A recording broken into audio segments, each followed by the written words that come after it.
Is silver ready to take off? We're going to dive into that, folks. I got no information on that. I'm going to be perfectly honest with you. I'm going looking at charts. That's what I'm doing. I'm not a chartist. I'll be honest with you there. But it just feels like leading up to 2011 all over again. I'm going to explain. We're going to go tell you what's going on at the coin shop as well. So please like, share, and subscribe. Thank you for the ones who have subscribed. Thank you for the ones who have shared. Thank you for the thumbs up. That really helps get the information out, folks. That really does help the most with the thumbs up. So please help me with that, with the thumbs up. I appreciate all of that.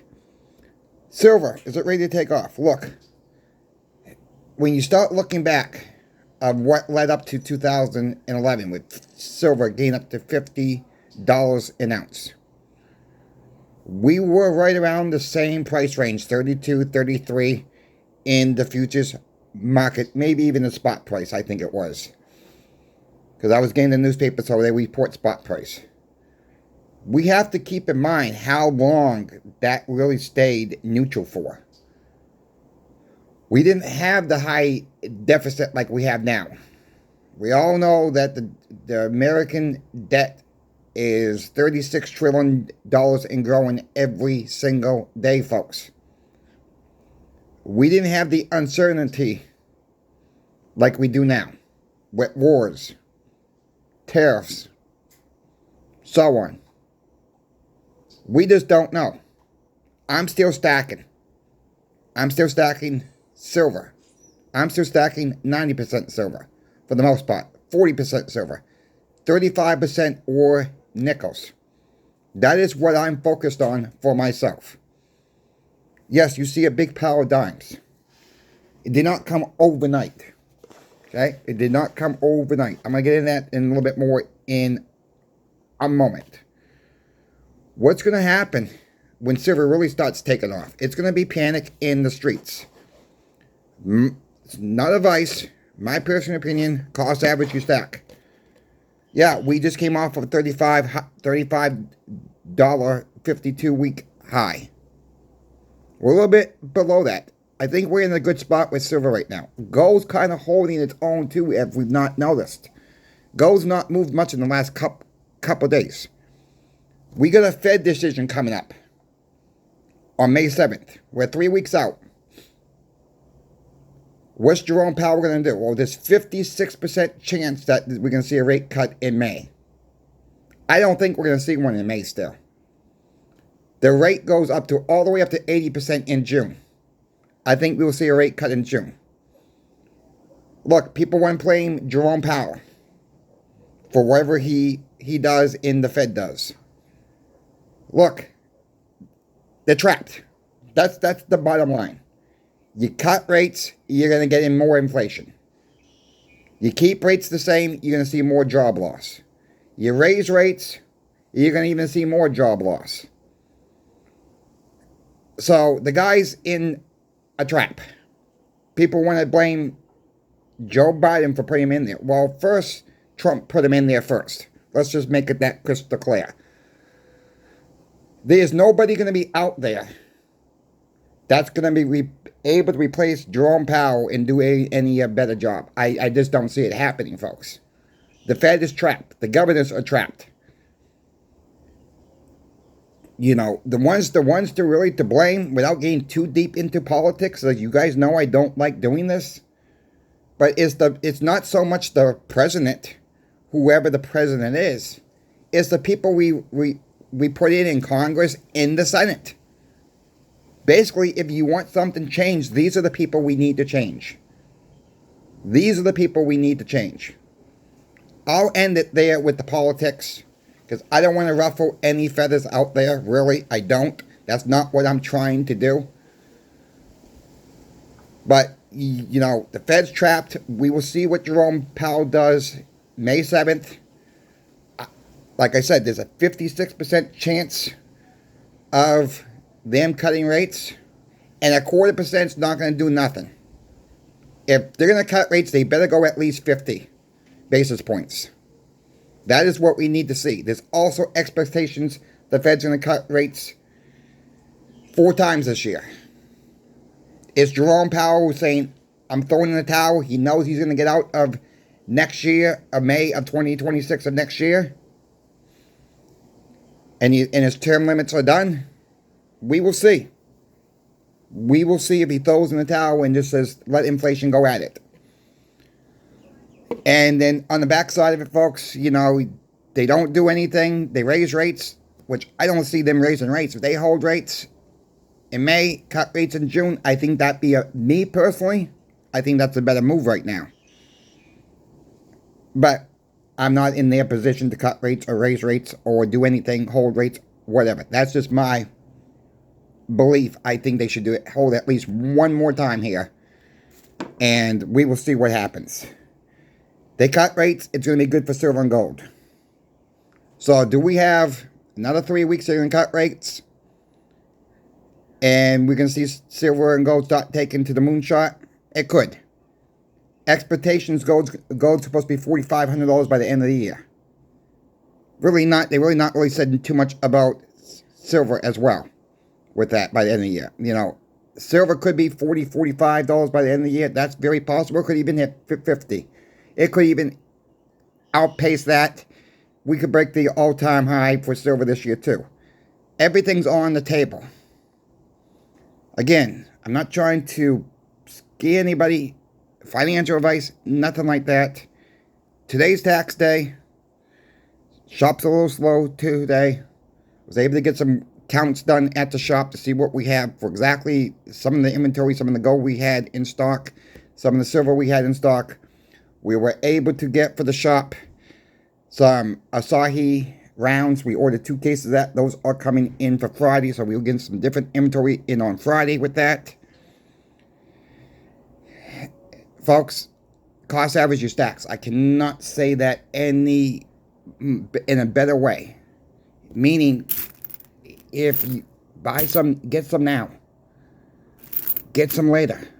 I wouldn't worry about these 56, 75-cent dips, ups, downs, whatever in the silver price. I can't afford gold. All right, I'm just going to be honest with you. I am stacking as much as 90% silver as I can possibly find at the right price. For me, it's going to be at the right price. You guys know I do eBay a lot. Okay, you guys know I do that. I ordered a roll of silver diamonds back on March 31st. Guys shipped them out the very next day. Those went around the country a couple times before I even got them. I got them in yesterday. It wasn't the guy's fault. He apologized. I says, hey, look, man, I see what happened. They went from West Coast to East Coast, back to the West Coast. Then they finally made their way to Florida here. Those dimes had a lot of miles on them. And I didn't realize they had 11 Mercury dimes. And the 11 Mercury dimes were in pretty good shape. So I was quite happy with that too. Speaking about dimes, Pinbacks is still running. Channel sponsor Pinbacks is still running their special on Roosevelt Silver Diamonds, folks. As of this recording, you get 1 roll. They're $123.80. 5 rolls or more. They're $120.80. 5 rolls or more. They don't have a lot right now.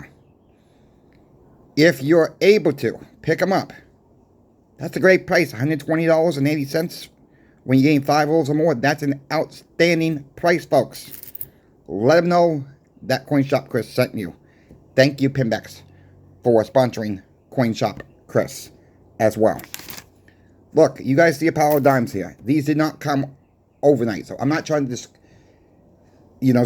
I don't want anybody out there saying I'm never going to get that much, blah, blah, blah. This took a couple years, folks, okay? All these dimes you see, I mean, you probably can't see them all. But, I'm trying to get kind of a viewpoint of what's in here. They all fit in this container here. All right? These are the Alvino containers for my grandmother and my girlfriend's makeup. They use these little pad things to remove their makeup, so whatever. That's what I store them in. All these dimes fit in this container here. I don't do the tubes. I'm not paying an extra $1 for the tubes. I'm doing it the cheapest way possible for me. I rather take that extra $1 and get more silver dimes. This just got filled up a couple weeks ago, folks. Well, maybe more than a couple weeks ago, because I've been working on this one now for about a month and a half. So as you can see, I'm still working on my second one now. I don't know how long that's going to take me to get that filled up. I'm putting my money where my mouth is too. I'm doing this to show you guys this is what I am doing as well. I am still stacking dimes. You might think I have too many. I never have enough too many 90% silver pieces. Yeah, I'll tell you why. They're not making it no more. When all this comes crashing down, when the dollar dies, and when is that going to happen? It could happen this year, it could happen next year, it could happen in 2035. Who knows? I'm planning for the future. Because eventually, these aren't going to be around no more. People can laugh, squawk. The dollar's king. The dollar has lost 96.23% of its value. Hello? One silver dime, folks. 1950, 1940. This same silver dime can get you about the same goods and services today than it did back when they were making these. The dollar has lost value. Why did you think they took the silver out of our money? We've been scammed. That's what it is, folks. This is a promise. This is monopoly money, in other words. It's just about worthless, and people still take them. People still willing to accept them. This is why our services and goods have gone way up. Go back to the 1950s, go back to the 1940s, go back to the 1960s. Look what stuff cost. Look what stuff cost. We were paying in silver. I don't know how much to get that more across to people or new people. You know, I got my ex-boss in Texas I talked to maybe every couple weeks. But we had a newspaper out. We worked for the Dallas Morning News. I was a subcontractor of our contractor. We had racks. Every now and then we got a silver quarter in our racks. I always helped her siphon through the quarters and make sure there was no silver ones, and I paid her back for the quarter. I still have some there in an off-site this location. I probably got about 8 or 9 of them. In about a year and a half I was doing this job. And she has no clue what she thinks it's a quarter. That's in her mindset. It's a quarter. She can't believe it's worth XYZ over $5.79, whatever the rate is today. She don't think you can take it to a coin shop and get a fair price for it. We just been lied to about the dollar. Fiat currencies all go to fiat heaven. And yeah, we might live in the greatest country in the world that wants to live in the United States, but the Canadian dollar will fail too. The Australian dollar will fail too. China's having problems. Look at the world's currency, folks. We still are the world reserve currency, but why is all these other countries selling our bonds off? Why did the BRICS make their own money? What happens if China says, we will end the trade war right now, but we don't want your dollars no more. We want gold as payment. That could happen. Some people say, well, China needs us more than we need them. Really? Well, look at your Walmarts, folks. Go to the toy section. Go to the hardware section. Go to the clothing section. Look where your items are made at that you're buying. A lot of it comes from China. What happens if China says, we want gold? We don't want your dollars no more. Does the United States actually have the gold? Just think about that scenario. Stock up, folks. Stock up on long-term food cans if you can.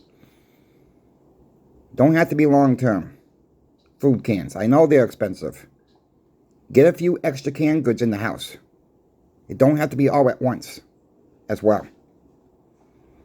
Stock up on stuff that you're going to need down the road that don't go bad. You know, I'll use this as an example. When I worked at Sears, one of my bosses says, "You see all these tools?" I says, "Yeah, I see all these tools." He says, "These never go bad." He says, "They may break, but we do replace them." He says, "These are coconuts on the shelf. They don't go bad." And I remember when I worked for Sears, prices started going up. And a lot of stuff went overseas. A lot of the Craftsman line went overseas. Most of that Craftsman line used to be made in America, folks. And he says, "These are coconuts, but these are going up. These coconuts are going up." And so I asked him, I said, "What?" I says, "What do you mean by coconuts?" I said. He says, "Well, they don't go bad, really." He says, "We still replace them. It don't matter where they're made at. We still, if something goes bad with them, we replace them," he says. So I got his point there. So when an item went out of stock, not really out of stock, but they were not making that specific item no more, and people weren't buying them, I used to buy them up. And I tell you what, sometimes I got some of these tools for $2 or $3 after my discount. I sold them on eBay. I did pretty well on some of this stuff. Gotta learn how to make money, folks, as well. People ask me, "Well, how do I make extra money?" Look, if you have stuff around your homes that you're not using, if you're never going to use it, why not sell it? Get some extra cash. Get some extra silver in your vaults. Get some extra gold in your vaults. Your safe, your shoebox, wherever you keep it. You get my point. If you are into another hobby, antiques, whatever, you like yard selling, if you think you can make a buck on it, why not flip it? Why not spend a couple weekends this summer yard selling? Go down to the flea market yourself or get your own table. Sell that yourself. Pay the whatever the fee is. Maybe you make a few extra bucks. Maybe you can get yourself an extra roll of dimes or two. Extra roll of quarters or two. Yes, it takes time. Maybe put it on eBay. There's all ideas out there, folks. You know, people always selling stuff. And if you can make a few bucks off that, then make a few bucks off of it. I'll give you one example. Then I'm going to end the video here. When I was in Maine, I bought a rocking horse. Little wooden rocking horse. Woman had $5 on the thing. It was worth $5 all day long. Okay, don't get me wrong. It was even worth more than $5. But she had a big sign out front. Moving sale, everything must go. So in my head, I had money in my wallet. I had money in my right pocket, my left pocket, my other back pocket. And I had different denomination bills, folks. So I'm looking at this rocking horse. It's got little hair on it.